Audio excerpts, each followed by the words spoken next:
boleh? Enggak. Oh ya. Boleh nggak jika nggak sholat malam tahajud tapi ikut sholat berjamaah subuh di masjid? Ya, bukankah pahalanya seperti sholat malam sepanjang malam? Masya Allah, luar biasa ya. Hitung-hitung pahala seperti, wah, hitung-hitungannya pintar itu ya. Nanti kalau semua seperti ini, nggak ada yang haji dan umrah, karena sholat syuruk itu senilai haji dan umrah. Kosong itu Ka'bahnya dari orang Indonesia, Masya Allah. Ya, itu luar biasa. Baik, kalau cuma ukur pahala, memang betul sholat subuh berjamaah itu pahalanya juga tinggi. Ya, orang yang sholat subuh berjamaah di masjid dia tunaikan, bukan cuma mendapatkan seperti ini, bahkan lebih daripada dunia dan seisinya, baru sholat sunnahnya saja. Ya, misalnya di hadis Muslim yang semacam ini, di hadis Muslim hadis 724 sampai 729, dimulai dari sholat sunnahnya dulu. Raka'atul fajri khairum minad dunya wa ma fiha.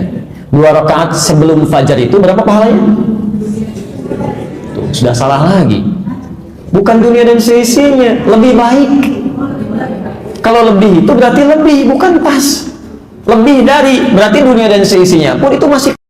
Ya. Dan kalau Anda bisa tunaikan sholat fardunya, Masya Allah, itu mempercepat ke surga, diberikan pahala berlipat. Dan seperti halnya sholat malam, kalau berjamaah, tanpa putus. Tanpa putus. Itu maksudnya bukan sholat malamnya, tapi meraih pahalanya semisal itu.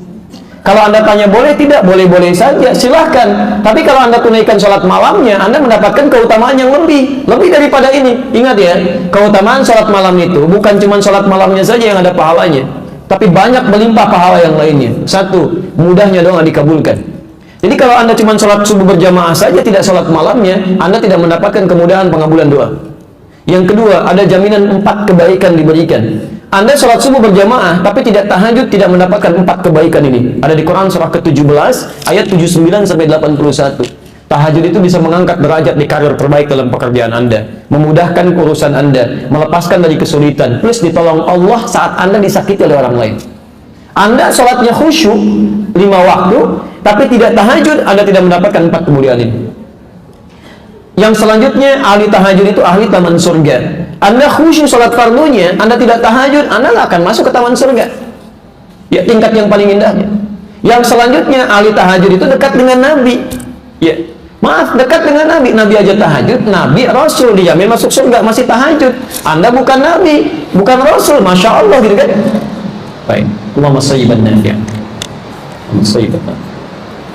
Boleh ikuti saya? Allahumma, ulangi, Allahumma sayyiban nafi'an.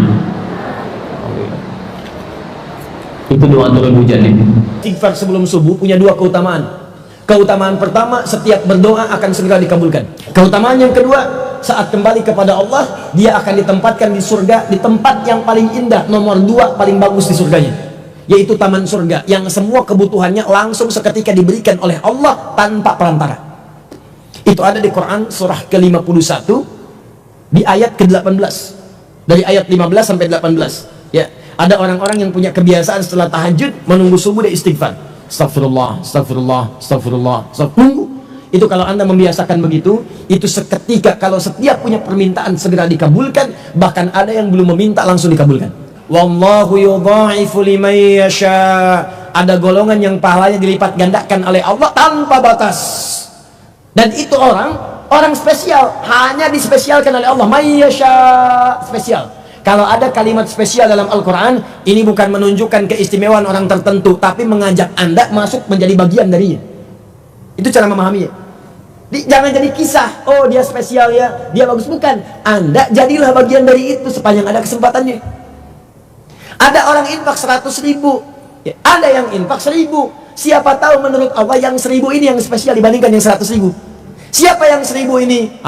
Ini yang mau saya katakan. Itulah golongan amanu, yang bahkan dia punya program dalam infaknya. Dari sejak sepekan sebelumnya dia lihat, saya mau taklim di Al-Azhar. Ya Allah, berikan saya kemudahan untuk mencari rizki, ya Allah, yang dengan rizki itu saya akan niatkan untuk berinfak nanti ketika saya taklim. Dia siapkan. Walaupun nilainya cuma 500 rupiah, cuma 1.000 rupiah, tapi dia menyiapkan jauh sebelum amalan itu dikerjakan. Begitu itu keluar, Allahu Akbar, pahalanya yudha'ifu liman yasha. Wallahu wasi'un alim.